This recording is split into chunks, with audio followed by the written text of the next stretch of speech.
Oi, pessoal, tudo bem com vocês? Vamos lá começar mais uma aula com vocês. Espero que todos estejam bem e vamos lá entender essa tal de psicanálise e as habilidades socioemocionais. O que tem de interessante? Olha, a gente foi caminhando, né, da questão da personalidade, que é o quê? Aparelho psíquico, traços, né?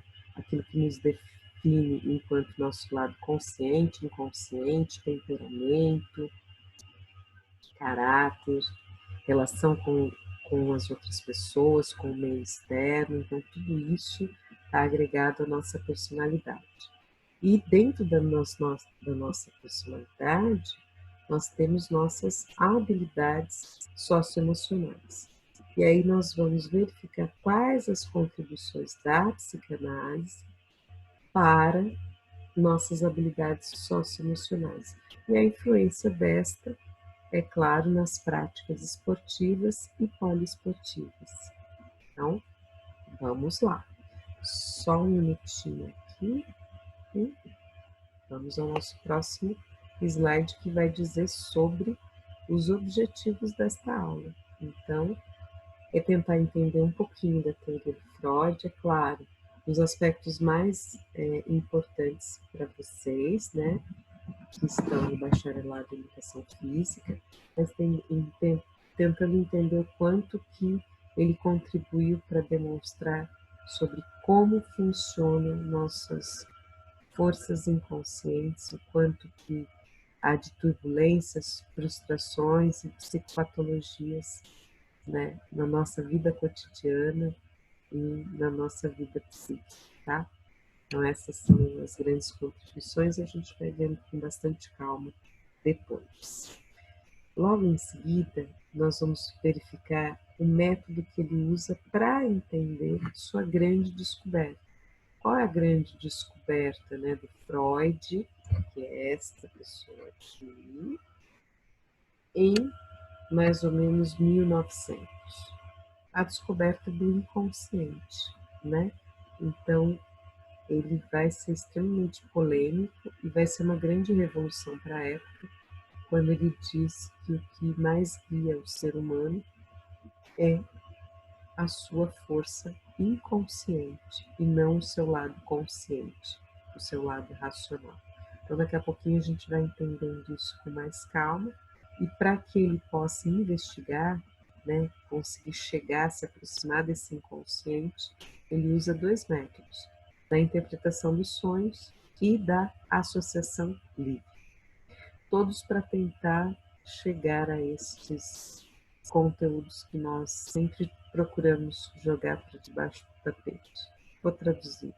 Sabe aquilo que a gente nunca quer pensar a nosso respeito?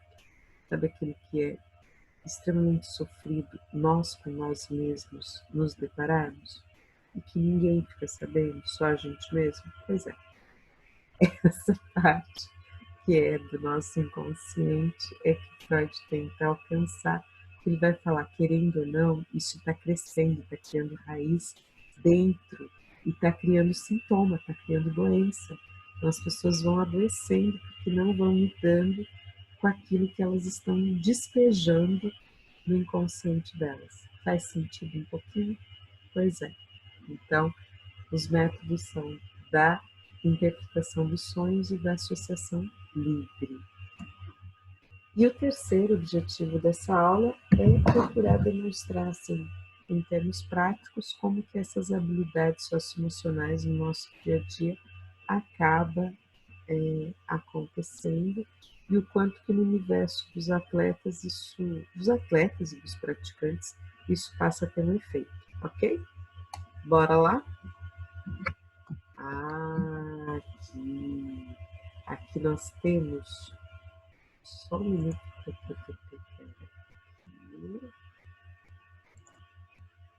Beleza. Pronto. Não vai aceitar. Tem que puxar de novo. Só um minutinho.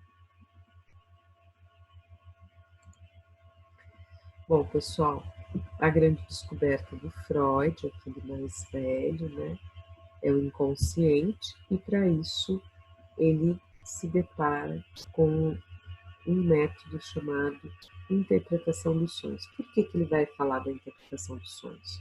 Aonde que esse inconsciente vem forte à tona? Quando nós dormimos, nós sonhamos. E ao sonharmos e construirmos partes dos nossos sonhos, nós estamos ali lidando com o nosso inconsciente. Só que, às vezes, a gente não sabe direito como lidar, e aí no outro dia a gente acorda, o coração saindo pela boca, até um pouco ofegante, e a gente muitas vezes pode acordar com mal-estar, sem se lembrar, sem saber o que a gente sonhou, o que de fato aconteceu, mas o que a gente sabe é que algo não está legal e que aquilo tem uma força muito grande. A gente não consegue racionalmente lembrar o que foi que a gente sonhou, quais os detalhes todos, o porquê que a gente sonhou aquilo, mas a gente sabe que a gente sentiu coisas muito fortes e aquilo nos desestabilizou.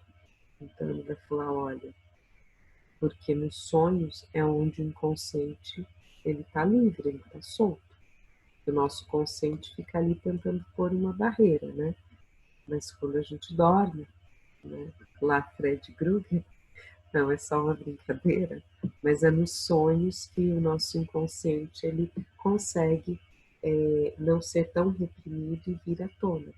E ali a gente carrega boa parte das nossas vontades, das nossas angústias, e como o nosso inconsciente ele é um estado muito alógico, muito atemporal, muito incoerente, é muito difícil você conseguir, sabe, trazer um encadeamento bonitinho, né? Então, uma via de acesso a ele por partezinhas é através dos sonhos, tá? Então, assim, avançando um pouquinho mais, o Freud, ainda nessa descoberta, ele vai falar algo muito interessante, que boa parte de vivências que a gente teve ruins, qual que é a intenção? A gente reprimir e jogar isso, jogar entre aspas, no nosso inconsciente. Para quê? Para que isso que a gente tente esquecer. O fato é que aquilo não vai ser desintegrado, aquilo vai estar ali, vai continuar vivo. E quando vier à tona, se a gente não quiser lidar com isso, quando aquilo vier à tona, e vai vir à tona, mais dia, menos dia, nós não teremos muitas vezes forças para resistir e vamos ficar extremamente angustiados, extremamente em conflito, e podemos sim ter algumas crises depressivas, ansiosas, síndromes do pânico, por exemplo, tá? Porque a gente reprimiu algo muito ruim e não trabalhou com aquilo. Então, o nosso inconsciente, ele abarca boa parte daquilo que era desprazer, era extremamente doloroso, extremamente nocivo para a gente, tá? Então, que é a ideia de repressão. Eu tento afastar da minha consciência aquilo que me faz mal e jogo isso para onde? Para o meu inconsciente. Depois, pessoal, depois aqui Freud vai ter dois grandes momentos, né? Dois grandes modelos do aparelho psíquico. O primeiro modelo ele vai subdividir em inconsciente, pré-consciente e consciente. O segundo modelo, eu vou retornar depois, mas ele vai dividir em id, ego e superego, tá? Nessa primeira instância, ou nesse primeiro modelo, ele vai dizer, né, da importância do inconsciente, o quanto que ele é a parte mais forte que nós temos, embora ele é o quê? Energia pura. Ele é como se fosse uma joia bruta. Ele é pura energia.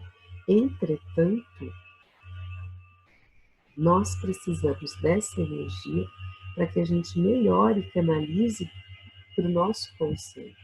Então, Freud vai dizer, nós precisamos aprender a lidar com o nosso inconsciente para que a gente possa amplificar o nosso dia a dia, né? As nossas relações diante do mundo externo. E para fazer isso, eu preciso fortalecer meu lado consciente, lembrando que eu tenho que aqui valorizar as minhas habilidades socioemocionais, ok? Então, vamos às características do inconsciente, do pré-consciente e consciente. O pré-consciente, só para constar para vocês, é aquilo que ainda é inconsciente, mas está próximo, está em vias de se tornar consciente. Um exemplo, sabe aquela palavra que você quer lembrar e não vem na sua cabeça?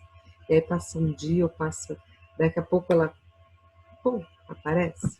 Pois é, responsabilidade do seu pré-consciente. Quando você estava precisando lembrar, você não lembrou, passado um tempo que você não precisava mais daquela informação, ela vem à tona, pré-consciente, tá? E consciente é essa parte que a gente está em contato, tá? Eu aqui desse lado, dialogando aí com vocês, e vocês aí tentando assimilar esse conteúdo novo e que a gente vai com muita calma, tá? Aqui, pessoal, uma curiosidade, foi o primeiro filme feito sobre a vida do Freud, data da década de 60, e aqui mostra o quanto que ele foi a uma grande instituição psiquiátrica se deparar com o inconsciente. Como isso? Esse aqui foi um caso clássico dele, do Breuer. Freud, neurologista, Breuer, psicanalista,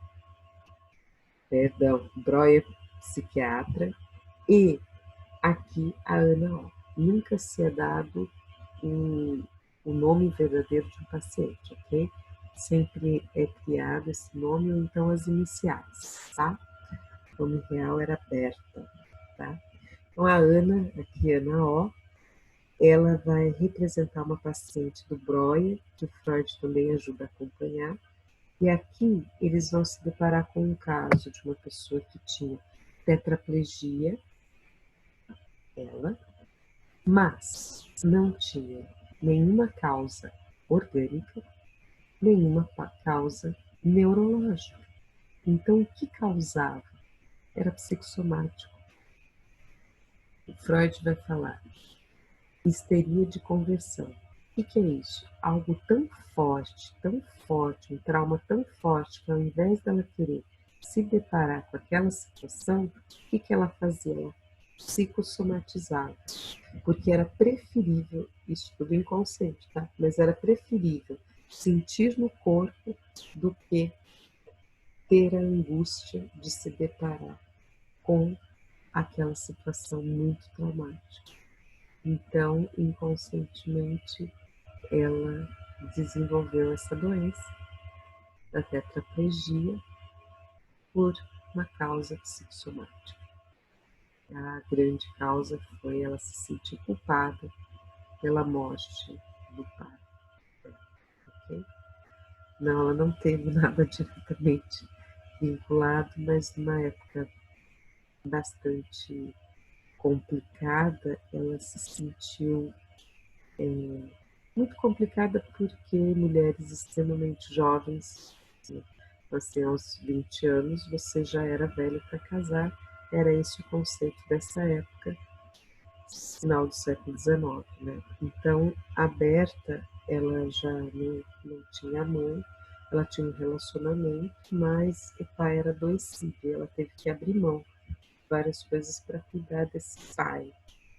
E aí, em vários momentos, ela se deparava com a angústia, porque os anos passavam e ela ficava no cuidado desse pai, e por mais que ela amasse esse pai, ela saberia que naquela época, sem uma situação de trabalho, ela teria pouquíssimas condições de se manter e quanto mais de se casar e constituir uma família.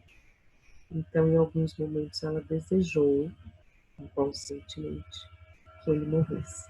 E por isso ela se sentia extremamente culpada. Okay? Então isso era muito forte e Freud se deparou com isso. Que forças tão grandes são essas que fazem alguém desenvolver uma doença orgânica pela via psíquica? Aí ele vai falar, olha a força desse inconsciente, olha como ela pega a energia desse inconsciente e investe para gerar uma doença, entre aspas, orgânica, né, para uma forma de se punir, porque para ela é insuportável se deparar que em alguns momentos ela desejou que o seu pai, que ela amava, morresse, para que ela não ficasse sozinha e desamparada depois. Então deu para entender como mais ou menos foi se construindo, e aí no filme isso aparece muito, muito bem, é bem bacana, e para quem se interessar fica a dica, tá? Então, falando um pouquinho do inconsciente, nós temos aqui, né, sempre esses conteúdos reprimidos, que é aquilo que eu quero esquecer, que eu não suporto, eu vou jogando lá para o meu inconsciente. Só que vira e mexe, esse inconsciente se rebela e fala assim, ó, tem que pôr um monte de coisinhas que aconteceram para vocês lembrarem. E aí é que são elas, porque esse conflito, de um lado, o ego falando não, e do outro, o id falando vai, e fica assim tudo, né? E por isso que às vezes a gente vai recordando algumas coisas aos pedaços, mas a gente vai sentindo, a gente fala, nossa, que legal, tem alguma coisa que não está legal, mas eu não sei o que é. É por conta disso, esse conflito entre o ego e o inconsciente, tá? Entre o nosso lado consciente e o nosso lado inconsciente. Aqui o Freud, em seu consultório, ele já bastante idoso, ele vai falecer em 1939, então ele acompanhou a Primeira Guerra Mundial e o início, assim, né, o início da Segunda Guerra Mundial. Estou falando isso porque Freud era judeu, ok? Sigmund Freud. Ainda o inconsciente, falando que ele tem um funcionamento atípico, por quê? Porque ele não segue nenhuma lógica, ele não tem tempo, não é assim, isso é passado, isso é presente, isso é futuro. Por que ele é temporal? Tem coisas que a gente vivenciou lá atrás, que a gente relembra da nossa infância, e quando aquilo vem à tona, parece que está acontecendo agora, que não é só lembrança mental, como se fosse um filme. Junto vem todas as emoções, tudo aquilo que a gente viveu de uma forma muito forte e parece que foi hoje. Então é isso, nesse sentido que é atemporal. É como se fosse hoje. Algo que a gente viveu lá atrás, se a gente recordar, né, aquilo não foi trabalhado, a gente vai viver aquilo como se fosse naquele exato momento que eu estivesse vivenciando pela primeira vez, sendo que eu já vivi lá atrás, tudo bem? Então é isso que ele fala aqui no conceito dessa vivacidade. Eu sinto que aquilo está acontecendo agora, ok? Então essas memórias muito antigas, quando elas vêm para a consciência, elas podem parecer, elas vêm com uma força emocional muito grande.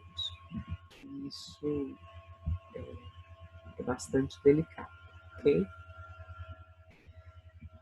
Aqui, nosso pré-consciente. Então, que partes interessantes, né, do pré-consciente? Ele vai caminhando, né, um conteúdo que veio lá do seu inconsciente, que está vindo, está vindo, está vindo, chega no seu pré-consciente, e o seu pré-consciente é aquele que está assim, prestes a liberar para você, ó, lembrar. Então, aquela palavra que eu falei, ela está na ponta da língua dos lembrar. Daqui a pouco, quando vem, é porque o seu pré-consciente liberou, e aí veio para a sua consciência, tá? Então, tem muito a ver com a parte da nossa memória. Tá? Então, lembranças do que a gente fez ontem, segundo o nome de outras pessoas, não do nosso, mas de outras pessoas, né?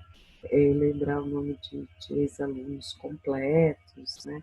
Então, são alguns exemplos, tá? As ruas onde já moramos, né? Anteriormente, então são locais que foram importantes, significativos para a gente e que a gente não se depara todos os dias, mas daqui a pouco a gente fala, poxa, esse era o nome, veio do nada à tona o nome da rua onde eu morei quando eu era pequena, enfim, por aí vai, tá? Aqui, pessoal, uma curiosidade, o consultório do Freud, que fica localizado na Áustria, tá? Especificamente na cidade de Viena. E deixa eu tentar mostrar assim, este aqui é um divã, tá? Esse é um modelo de divã. Qual que é a intenção? Que a pessoa pudesse realmente se deitar, não para dormir, mas para ela se sentir mais relaxada, o mais confortável possível, para que ela deixasse um pouco os pensamentos de lado e pudesse dizer o que estava sentindo, sem nenhuma lógica, né? Sem nenhuma ordem coerente, mas pudesse dizer o que estava sentindo, né? Deixar as palavras virem e aos poucos ir associando isso. É isso que o Freud foi chamando de associação livre, né? Fale o que vem à sua mente e a partir daí ele começava a interpretar e se aproximar desse inconsciente daquela pessoa, tá? E ali ele passava a descobrir alguns processos de recalque, de repressão, alguns processos de como que a pessoa lidava ou não lidava com alguns conflitos e por aí vai, tá bom? Então aqui é só a ilustração de como é que é. Hoje é aberto a visitações, tá? Então agora a última parte que faltava do primeiro modelo, né, do aparelho psíquico, nosso consciente. Então, o nosso consciente é a ligação com o mundo exterior, tá?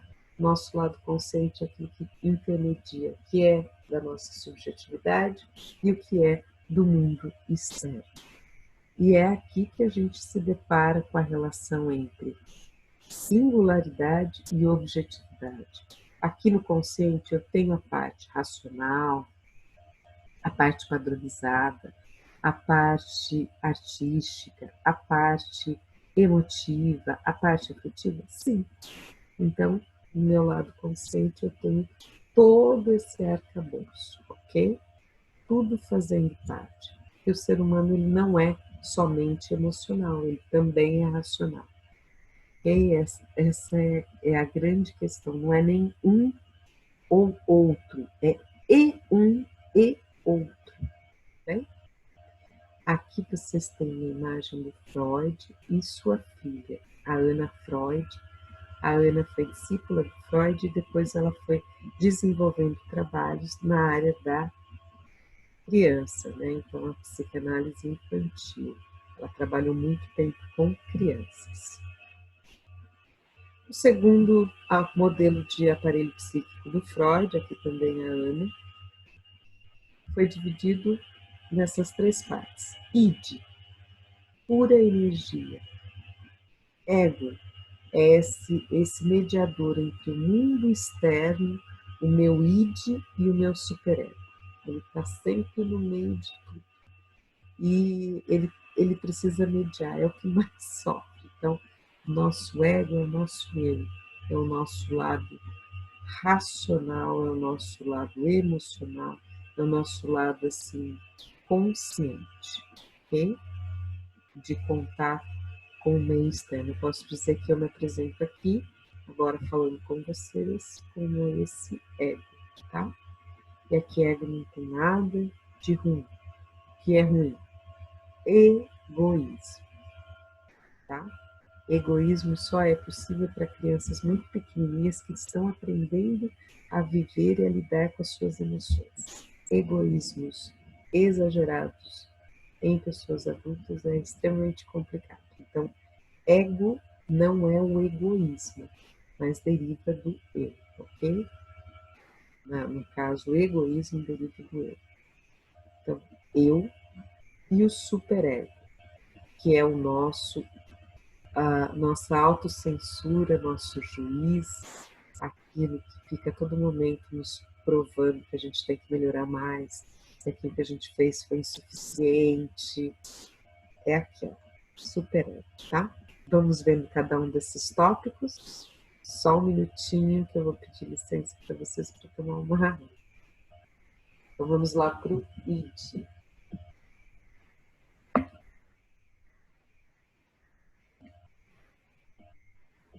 Então vamos lá, pessoal, o id. O id é a nossa parte puramente instintiva. Ela é pura energia, tá? Se ela é pura energia, ela quer o quê? Ela sempre quer satisfação e ela sempre quer as suas próprias vontades. Simples assim. Eu quero tudo do meu jeito e agora. Esse é o nosso id, tá?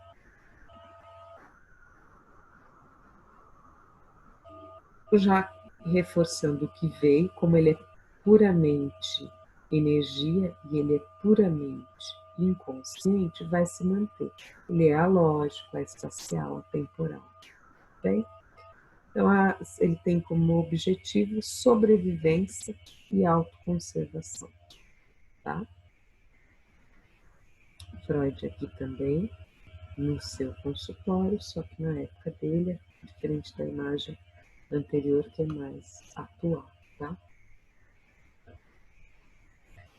O ego, pessoal, é a parte de contato com o nosso meio externo, com a nossa realidade exterior, tá?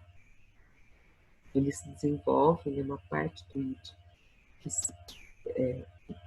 que se forma, né, no período da primeira infância, então já logo próximo, pós-nascimento, já começa a ter essa formação do nosso ego, e é ele que fará sempre essa mediação entre o id, o superego e o meio externo, tá bom? Ele tem como principais funções, né? Trazer sempre essa regulação vinculada à saúde, a essa preservação, a essa proteção, né? Trazer uma certa sanidade à nossa personalidade. E aqui, pessoal, registrem, grifem, anotem essas três funções que o nosso ego desenvolve têm super a ver com as regulações psicológicas dentro do esporte ou das práticas esportivas, tá? E elas são essas três aqui. Então, funções do nosso ego que tem a ver com essas práticas esportivas que nós executamos. Então, vamos lá. Primeiro, eu tenho que ter uma função perceptiva.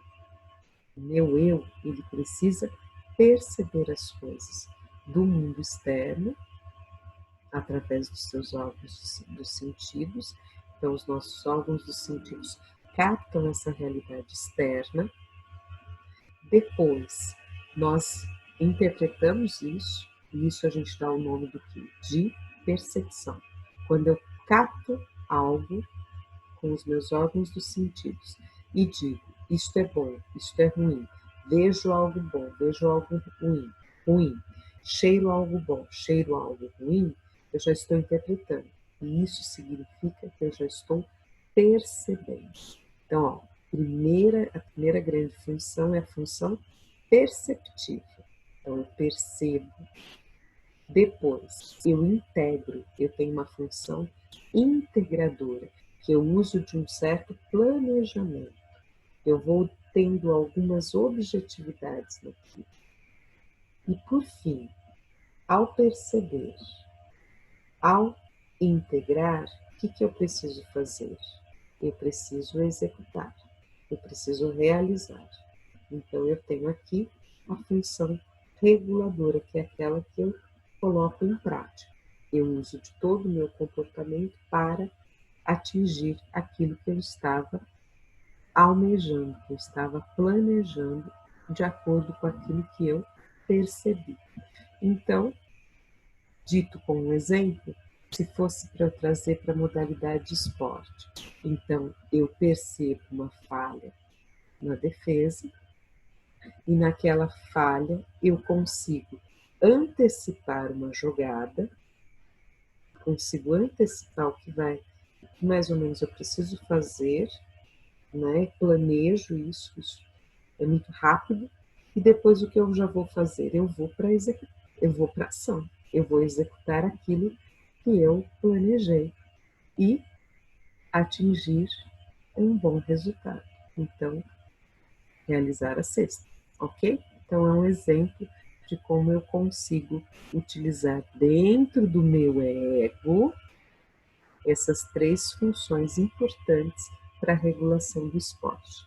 Não se esqueça, a perceptiva, a integradora ou integrativa e a executora, tá? Ou executiva. Tudo bem? Então, vamos lá, a última instância. Lembrem-se, id, ego e superego. O superego é o nosso grande juiz, é a nossa grande barreira, nosso freio, aquilo que a gente fala assim, eu já vou relaxar, não quero fazer nada, eu sei que tem um monte de coisa para fazer, não quero, não quero, não quero, tá? Pois é, essa nossa vontade, aí vem, parece uma vozinha, parece que vem algo que fala assim, você tem que, então, essa você tem que, essa vozinha que fica ali, né, essa neura, entre aspas, a gente chama de superego, tá? Superego é que vai a todo momento dizer, não, você vai descansar depois, agora você tem coisas para fazer, tá? Então, ele vai fazer essa mediação com regras, com normas sociais. Ele tem um lado muito importante, que a gente internaliza coisas que a gente pode, que a gente não pode, coisas que a gente deva, que a gente talvez não deva. Então, ele é esse grande termômetro. Mas um superego muito rígido, ele é muito complicado. Não porque a pessoa se torna narcisista, não, tá? Nariz empinado, não é isso não. A pessoa com superego muito rígido é uma pessoa que se autocobra muito. Então, sempre ela se acha muito imerecedora e os outros merecedores. Ela é incapaz e os outros capazes. Então, muito cuidado. Um superego muito rígido, ele é muito cruel com aquela pessoa, porque nunca ele se satisfaz, nunca tá bom sempre o que é feito por aquela pessoa, ela mesma se avaliando e se julgando, ela acha que é pouco, ela acha que aquilo não valeu de nada, que as outras pessoas são melhores e por aí vai, ok? Então, muito cuidado com o superego muito rígido e cuidado também com o superego muito frouxo. Superego muito frouxo são aquelas pessoas que não têm noção de nada, né? Então, assim, também não. Nem uma coisa de nada pode, nem uma coisa de tudo pode. Então, vamos mediar um pouquinho melhor isso, tá? Então, o superego, ele tem uma importância muito grande para a nossa socialização. Então, a forma com que eu lido com o meu superego e o meio externo vai dizer se eu sou uma pessoa mais sociável, menos sociável, quais as facilidades que eu tenho de interação interpessoal, ok? O quanto que eu consigo internalizar leis, normas, regras, entender por que elas são importantes e praticá-las. Não adianta falar, não jogue papel na rua, e você vira a esquina e joga o papel na rua. Isso não é internalizar regras, não é internalizar normas, né? Então, você pode até falar, olha, a gente precisa de um sistema onde tem mais cestos de lixo, por exemplo. Mas não é justificar que você acabou de falar de uma ação e executar outra, tá bom?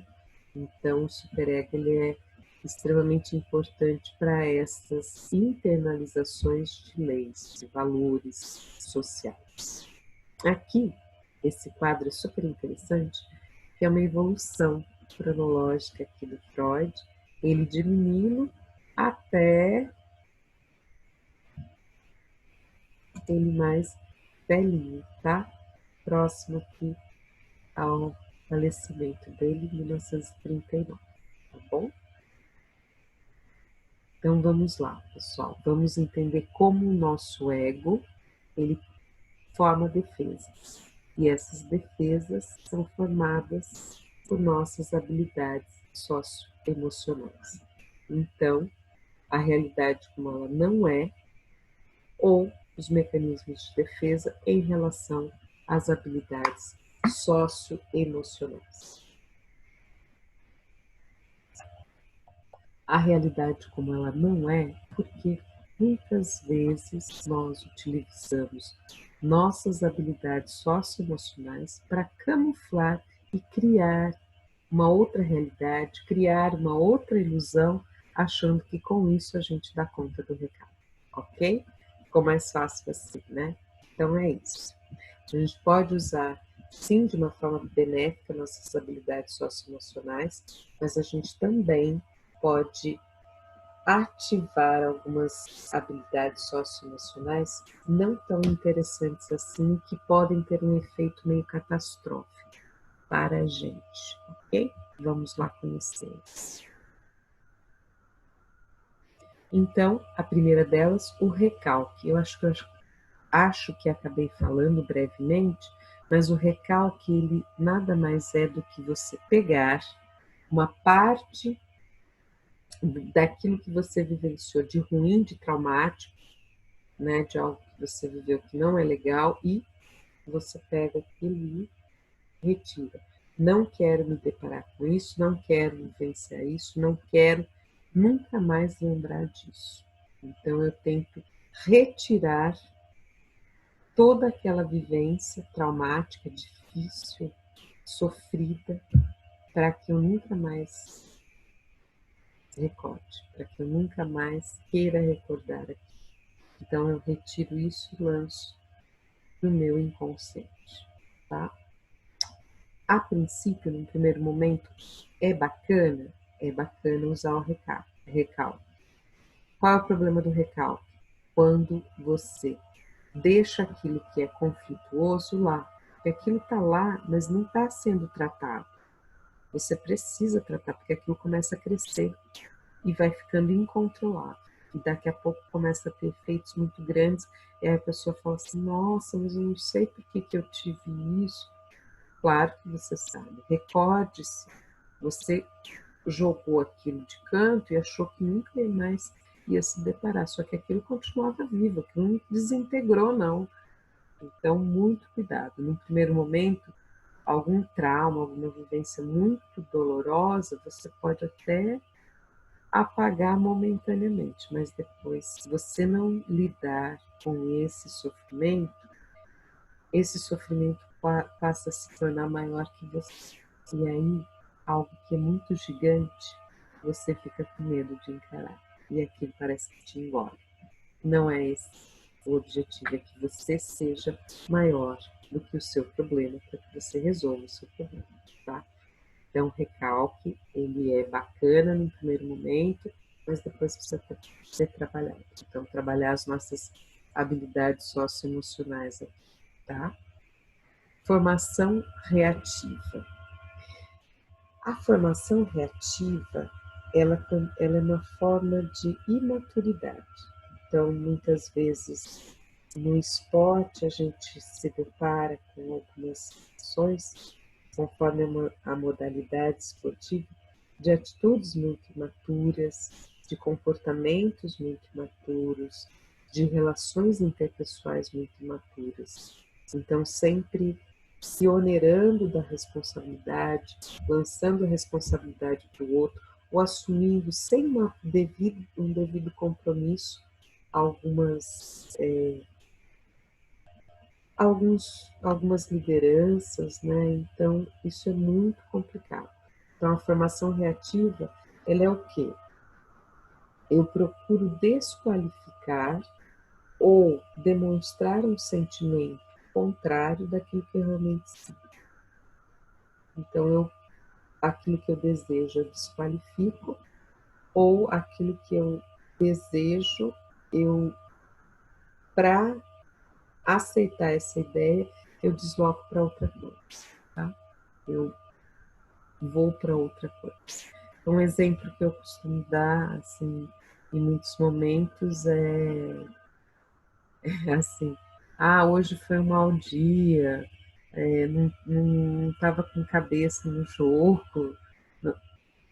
Não, você não foi bem naquele dia, isso é fato. Assuma, não tem problema nenhum. É muito mais honroso do que a culpa foi do juiz, a culpa foi do gandula, a culpa foi... E aí vocês já entenderam qual que é, né? Então, assim, ninguém está querendo culpabilizar, mas é entender que eu preciso compreender que realmente aquela minha atitude ali, se eu me permitir entrar em campo, por exemplo, independente do esporte coletivo, eu assumi um compromisso com a minha equipe, com os meus torcedores. Fato. O meu mau dia ali é a mesma coisa que uma médica, um médico numa cirurgia. Pode acontecer, mas não é para acontecer, porque eu tive um mau dia, eu vou ter uma má conduta. Não pode, né? Então, acho que ficou um pouquinho mais claro como essa formação reativa, na verdade, ao invés de eu deparar que eu fracassei sim, que eu preciso melhorar aquilo, eu camuflo dizendo que foram outros fatores que me levaram aqui. Então, no universo do esporte, a formação reativa, ela é ruim. Ela é uma habilidade socioemocional ruim, tá?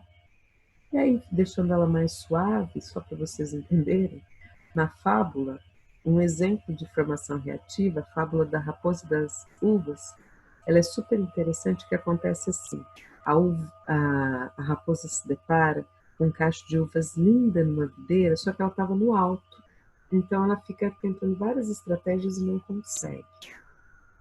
E elas estavam super lindas, suculentas, etc. Então, ela tenta, até que ela desiste e ela olha e fala assim, indo embora: não queria mesmo, não estavam maduras. Entendem? É mais ou menos assim que acontece a formação reativa, tá? Regressão, pessoal. Regressão é uma coisa interessante. Ela tem um lado bom, que é também muito inicial. Então, ela é o quê? Eu retorno a fases anteriores. Então, eu adulta, de vez em quando, eu tipo assim, mãe... Brincadeira, pessoal, mas é mais ou menos isso. Então, algumas atitudes infantilizadas, tá? Mas ela, se ela for pontual, e eu vou dar um exemplo, ela é até benéfica. A regressão, se, por exemplo, houve um conflito, houve uma situação muito drástica, e você vai tentar dormir, e quando você acorda, você percebe que está na posição fetal. É mais ou menos o que a gente interpreta como uma regressão, tá?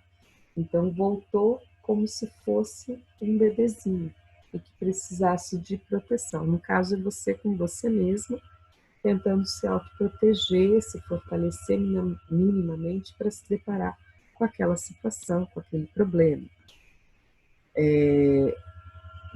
Isso é ruim? Não, isso é bacana. Qual que é a parte ruim da regressão?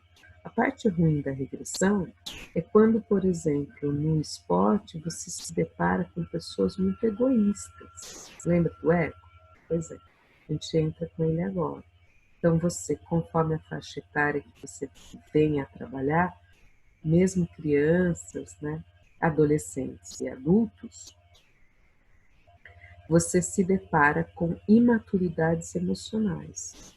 Então, algumas atitudes muito egóicas ou muito imaturas, elas comprometem muito a modalidade esportiva praticada por aquela pessoa, que sempre ela vai usar de alguma estratégia, de algum subterfúgio para querer ser contemplada. Então, algumas formas de trapaça, algumas formas de querer sempre maior benefícios, de uma forma muito injusta, sempre apoios incondicionais, nunca consegue receber uma crítica. Então, tem comportamentos infantilizados emocionalmente.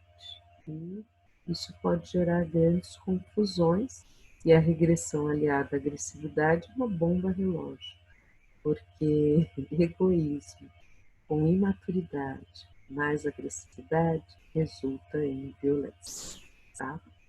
E só para vocês terem uma noção, a regressão sozinha, nessa situação, ela pode ser neutralizada. Se ela se acoplar com a agressividade, aí fica um pouco delicado as formas de lidar, tá? Principalmente quem for trabalhar como treinador, treinadora, em algumas situações aí para estarem bem atentos, tá? Bem atentas. Então, seguindo, falta pouquinho, pessoal. Vamos lá. Projeção. Vem de projetor, né? Da ideia de eu pego sentimentos, conflitos meus e coloco na outra pessoa. Aquele incômodo que aquela pessoa está ocasionando em mim não é daquela pessoa, é meu. Olha que interessante. Então, muitas vezes, eu posso olhar alguém da minha própria equipe, por exemplo, e não estar enxergando a pessoa, eu estou me enxergando naquela pessoa. E aí eu vou ter atitudes equivocadas com aquela pessoa, então muitas vezes eu não tenho parcerias, eu gero conflitos, porque eu estou projetando. Eu estou colocando sentimentos que eu não aprovo, mas que eu sei que eu tenho em mim, mas falo, ó, quem tem isso é ela, é ele, não sou eu, tá? Então, olha como também a projeção ela é complicada, tá? Negação, né? Eu vou negar todos esses fatos e vou criar uma fábula. Então, esses acontecimentos imaginários ou opostos. Então, não fui pega no top, isso tudo foi uma teoria da conspiração, isso nunca, né? Então, são alguns exemplos, né? A pessoa nega e nega até o último momento, mas tentando justificar uma atitude que ela sabe que ela cometeu, algo que ela sabe que ela fez e que ela foi cordata, ela concordou em fazer aquilo, ok? Então, no universo do esporte é por aí. No nosso dia a dia, uma negação um exemplo, são relações que já estão desgastadas e que não há mais vínculo, não há mais confiança, não há mais cumplicidade, e o que acontece? Traições. E aí uma pessoa já está com outra pessoa, mantendo uma relação, e a outra pessoa que está nessa relação falida, ela não consegue enxergar isso, ela não aceita, então ela sempre vai justificando que está tudo ótimo, está tudo bem, e por aí vai. Então, várias coisas ela não consegue, para ela é insuportável aceitar, né? Se deparar com a realidade. Então ela vai negando pelo oposto, né? Achando que cada vez está ficando melhor e mais intensa a relação afetiva, quando na verdade é o oposto, mais esgarçada, está ficando mais espaçada. Então é um cuidado aí, tá? Um exemplo de negação aí para o nosso cotidiano. Descontraindo um pouquinho, tá, pessoal? Deslocamento, tá? O deslocamento é quando eu transfiro para outra pessoa, outro objeto, algo que eu quero direcionar. Então, muitas vezes, ao invés de eu me preparar, me dedicar para fazer algo que eu tenho dificuldade, por exemplo, a preparação física, ficar focando que aquilo é importante, e não só saber que aquilo é importante, praticar aquilo, você vai arranjando várias desculpas para não fazer aquilo. Embora você reconheça a importância, você vai agregando outras coisas para fugir daquilo. Então, é um exemplo de deslocamento, tá? E no universo esportivo acontece bastante. Muitos atletas, quando chegam com algum tipo de condicionamento físico, e alguns são bem pesados, ficam arranjando alguns pretextos, tá? Então acontece também, mas que todos reconheçam, né? Eles querem ir para a via de fato, não querem ficar na parte de trabalhar o condicionamento para agregar ao seu preparo técnico. Então, vocês já viram como é que fica, né?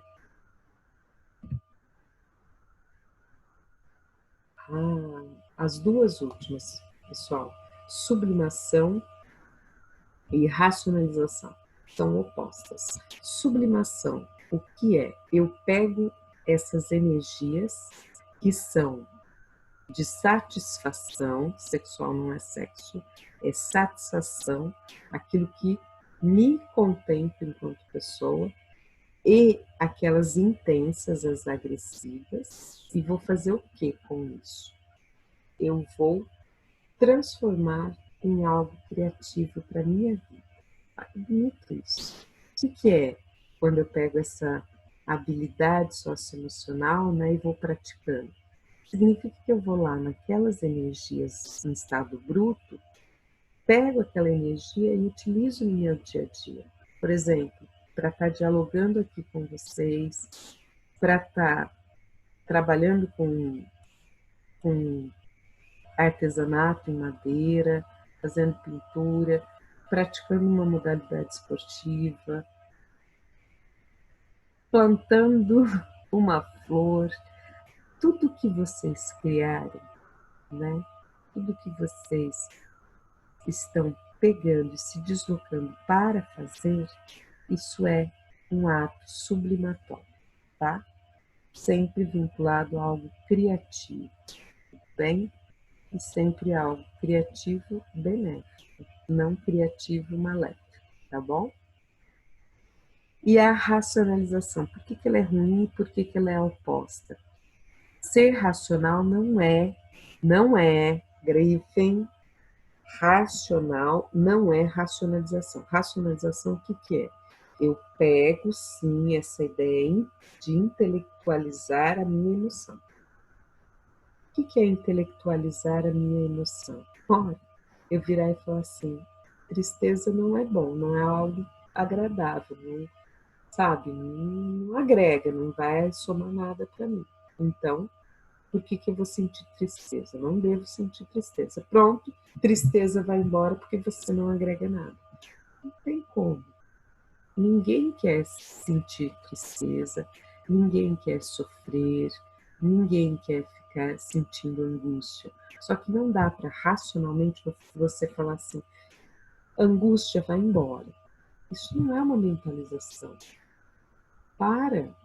E outra, mentalização não é a forma de eu trabalhar com as minhas emoções. Eu trabalho com as minhas emoções vivenciando. E assim que eu vivencio, depois eu mentalizo como que eu vou sentindo aquilo e podendo dar uma outra significação para aquilo. É completamente diferente de eu ficar, sabe, colocando não vou errar, não vou errar, não vou errar, não vou sentir tristeza, não vou sentir tristeza, não vou sentir tristeza. Para! Não, não é assim que funciona. Você vai vivenciando as suas emoções, vivenciando aquilo que te frustra, aquilo que te impulsiona, aquilo que, sabe, te incomoda, e vai aprendendo a lidar. E naquilo que você se impulsiona, que bom, pega essa energia que é boa para lidar com aquilo que te põe para baixo, com aquilo que, sabe, te desvitaliza. É esse o objetivo quando você vai se deparando com a experimentação das suas habilidades socioemocionais, a experimentação das suas emoções. Porque assim é que depois você vai aprendendo a lidar com elas vai acertar e vai errar também, e não tem problema. Continuamente a gente está se aprimorando enquanto ser humano. Não significa que nunca a gente vai ser perfeito. Significa que a gente está sempre em melhores, em busca de melhorias, né? Pessoal, vou deixar essa imagem aqui com vocês, né? Que representam um pouco da psicologia do esporte e essa contribuição, né? Tudo que a gente tem de mental, emocional, mas olha, a coluna vertebral em ligação com o nosso corpo, com a nossa psicomotricidade, em contato com o nosso biológico, né? Então, mente, corpo atrelados, psíquico e biológico atrelados, tudo bem? Então, deixo essa imagem no início e no final agora para vocês, e a seguir, para encerrar, eu deixo uma atividade para vocês me entregarem semana que vem, bem tranquila. Vamos lá? Na verdade, é um feedback, tá? Atividade proposta. Qual a relação entre as habilidades socioemocionais e práticas esportivas e poliesportivas? Qual a relação? Qual a importância disso, tá? Enviar para o meu e-mail, por favor, aqui, paula.eduque@yahoo.com.br até o dia 1º de abril. Combinado assim, pessoal? Então, agradeço muitíssimo, vou encerrando e beijos no coração de vocês. Até a próxima aula para a gente trabalhar com essa parte reguladora, né? Regulação psicológica do esporte. Lembra aquelas 3 funções do ego?